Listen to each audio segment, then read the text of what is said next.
Man, this feels strange. I've got to tell you, in the late '90s, I watched news radio all the time. So, get the, feels weird having a drink with you. Ah, it feels weird just being me. So it's weird for people to feel weird to meet me. So that's odd too. So your book is Speaks to My Heart. Did you bring a copy? I did not. You have a book with you? No, I have a book with me. This is a book by my friend Adolph Reed. So it's about growing up in New Orleans under Jim Crow and like kind of how the South and the country has changed and how it hasn't changed. So this is good stuff. But okay, cool. Well, that's a good book too. But tell everybody about your book. Yeah, so my book is called Canceling Comedians While the World Burns, a critique of the contemporary left. And I wrote that a while ago, so that was before we went through this like surreal experience where during weeks that the United States and Russia have been like closer to the brink of war than the Cuban Missile Crisis, than they have been since the Cuban Missile Crisis. Somehow we've had weeks of news cycle about Joe Rogan. I don't know how that happened. Yeah, this is in fact bad timing as we came after the cold open, but this is in fact a glass of the Rogan whiskey. Which Ben is hoarding. Yes, well, I'm actually not entirely hoarding it. For geographical reasons, I haven't been able to share it with you guys, but I have. But I did. Our good friend and frequent guest Ryan Lake drank quite a bit of it over the weekend. So it's being distributed. But he's just drinking enough for me and Jake. Yeah, exactly. Doing my best, comrades.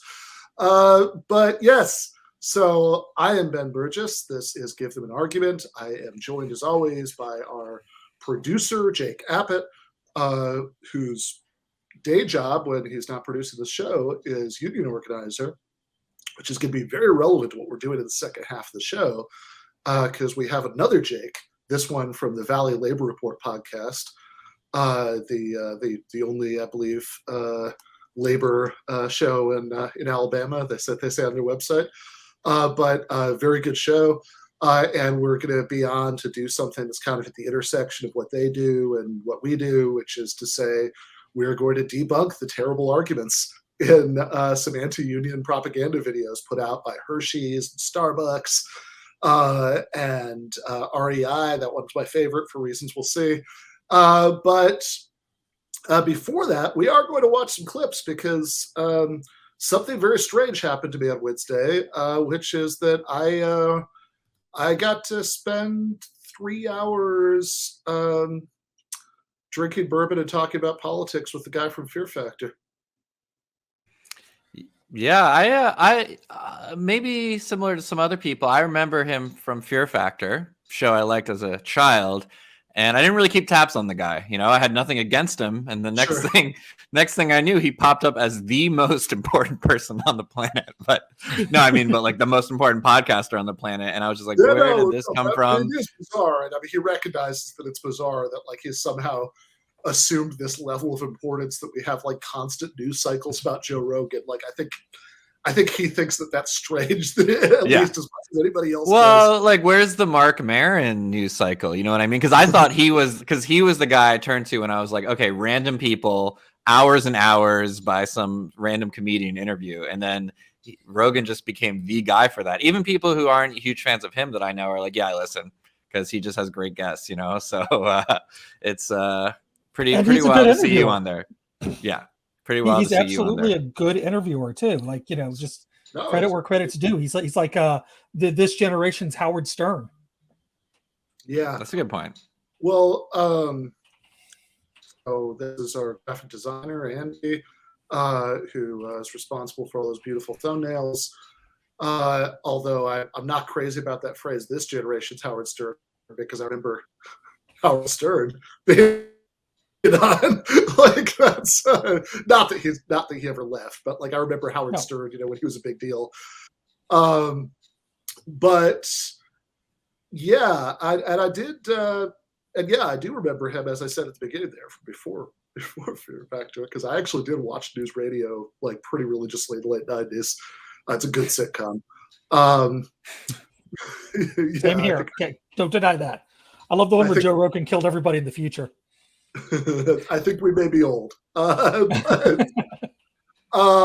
But yeah, so it was it was a fairly strange experience, and that makes it even stranger that we had just come off of these weeks of news cycle about Joe Rogan. And I mean, it was on Super Bowl Sunday. I got the first message from his booker asking if I'd come on the show. And my first thought was to Google the guy, because I was like, okay, this is a prank, right? And then I walked over to the couch, and Jen said I looked so shocked she was going to ask me who died, right?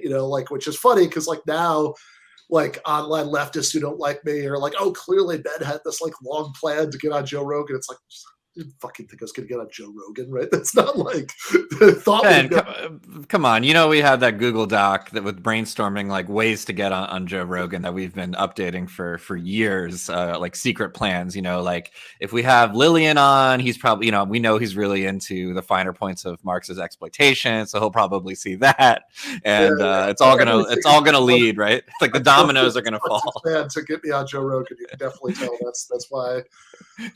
That's why I did all the, when I was on TMBS every week, every segment before we did it, it was okay, is Joe gonna like this one? Yeah, it was weird because I didn't even really know Jake at the time, but we're still on that Google Doc back then. Yeah. This is years and years in the making. Yeah, yes. Exactly. Yeah, exactly. But as I was saying to him, that was even weirder, of course, because of what else was going on in the world. That for a minute there was getting a lot less attention than Rogan, and I guess to be fair, Whoopi got some of it for a minute, but of course now it finally has sort of come to the center of the conversation in this way that it was actually, so we recorded on Wednesday afternoon, and I think. I know, right? So that night, I went out and, hung out with Griscom. And then I think by the time I went to bed that night, it was like, oh shit, they actually did it, right? Russia actually invaded Ukraine, which, I think I was never quite stupid enough to make any predictions one way or the other on here. But if you'd asked me, I would have said it was not going to happen. Well, a couple Wednesdays ago, Russia did tweet out that you don't invade another country in Europe on a Wednesday. And then they did. Yeah, they did. So that would actually be kind of awesome if that was the plan. And there was oh, we'll throw them off. If the Wednesday before, we say nobody does this on Wednesdays. No, they're masters of disinformation, right? We are not going to do this. And it's just genius shit I wouldn't have thought of. So that's why I'm not running a bellicose, adventurous nation, right? 12-dimensional chess, let me tell you. Yeah, where's Eric? Wait, where is Eric Garner tweeting through this? We got to check that at some point, maybe during the post game, what he's up to, because he would have a field day with some of this stuff. But anyway, yeah, no, totally. So I guess that on the actual invasion, I think there's not much to say. I mean, if you guys have stuff to say, you can say it. But all I really have to say is, my big starting point for this, just to be all simple-minded about this, has always been, war is really bad, right? We shouldn't have wars, and if at all possible. And so what followed from that position for me, before this actually happened, was that it would be really good if Bernie Sanders' call for, everything on the table, peace negotiations, to try to stop this from happening, had happened. Which it really didn't, not in anything like the way he was advocating. So he wrote an article for the Guardian saying this, and what follows from it now is obviously, Putin is a monster. The same way that George W. Bush was a monster for doing similar things. And all love and solidarity to the anti-war movement in Russia. And then also, and somehow this is the part that's become a hot take, it's I think it'd be really bad if we started World War III. I don't want that to happen. Yeah, I mean, I've become an expert on this topic over the last week. I've done some in-depth research, but I've looked at both the pros and cons of World War III, and I'm on your side. I probably have some underdeveloped hot takes I could share in the post game about this from my week of research. But yeah, you just kind of feel like when you go out to dinner now, like maybe there's going to be a nuclear war at any point, and that's kind of that's bad, right? And I feel sorry for everyone that's like dying right now. It's really terrible, and there's really no plus from any of this. Yeah, that does tend to be my bias, although we should be fair and balanced here and show the other point of view. Do we have the Joshua Setters tweet? Oh yeah, about nuclear war, right? Yeah. Okay, so this gentleman who is apparently the editor-in-chief of something called Unprepared Life and creator of AppleBuyingAdvice.com says that the war is bad, very bad. Don't get me wrong. Don't get me wrong about this. But based on my research so far, it is more survivable than you think. The key to survival is realistic optimism and a positive mental attitude. In the meantime, here's how anyone can start food prep. When Charlton Heston crawled out of that bunker in Omega Man, it was his positive spirit more than anything else that really got him through that film, battling giant scorpions. Well, it's about the secret, right? You put positive thoughts out in the universe, and they stop you from being vaporized by the increasingly large cloud of fire that's going to destroy everything you've ever loved. Just think positive thoughts. Yeah, no, that's fair. So those are the two. I want to get back to Rogan in just a second, but like those are the 2 points of view that we've kind of looked at so far. But I don't want to limit it to that. We also have a third perspective that I think can only speak for itself. I don't want to try to summarize it or put words in this guy's mouth. But do we have the woke sky tweet? Which one? Which one is that? Oh, okay. About from Rep Higgins. Yes. Okay. Sorry, I couldn't even know what the fuck you're talking about. Yeah. So this is a member of Congress, Representative Clay Higgins. You millennial leftists who never lived one day under nuclear threat can now reflect upon your woke sky. You made quite a non-binary fuss to save the world from intercontinental ballistic tweets. That's like one of those things where you start tweeting something and you realize you lost the thread somewhere, and that's where you're supposed to stop, delete what you've written, or maybe save it because maybe it might come back to you or something like that. Or you can just power through that shit and hit post, which is the option he chose. I have some respect for that, where you lost it, but I feel like maybe you all don't have respect for poetry. Like, I feel like this is like slam poetry from the right, and I like what I'm seeing, and I want to see more. Do we? So, and I have to say, yeah. I mean, I don't think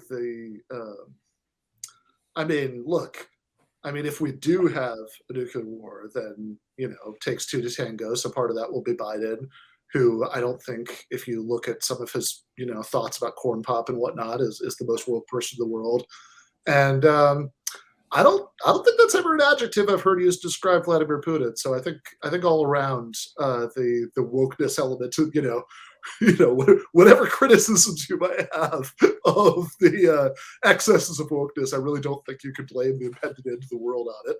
No, I remember in 2012 during the Sochi Olympics, they were talking about how they were whipping LGBT people who were protesting. Not super woke. Putin is very king of woke there. Yeah. So, and this is kind of typical of what I have to say a lot of prominent right-wing tweets feel like now. I mean, this is like an extreme example, but it just feels like they're generally kind of unwell. But I want, like, I keep seeing stuff about how, like, Putin is being, like, canceled and deplatformed, and like as if, like, the issue were, with, like, all the war and sanctions and, neocon lunatics say we should set up a no-fly zone in Ukraine and start World War III. Like, it's just kind of funny. It's like, it makes it sound like the issue is that Putin was going to be, disinvited from CPAC or something.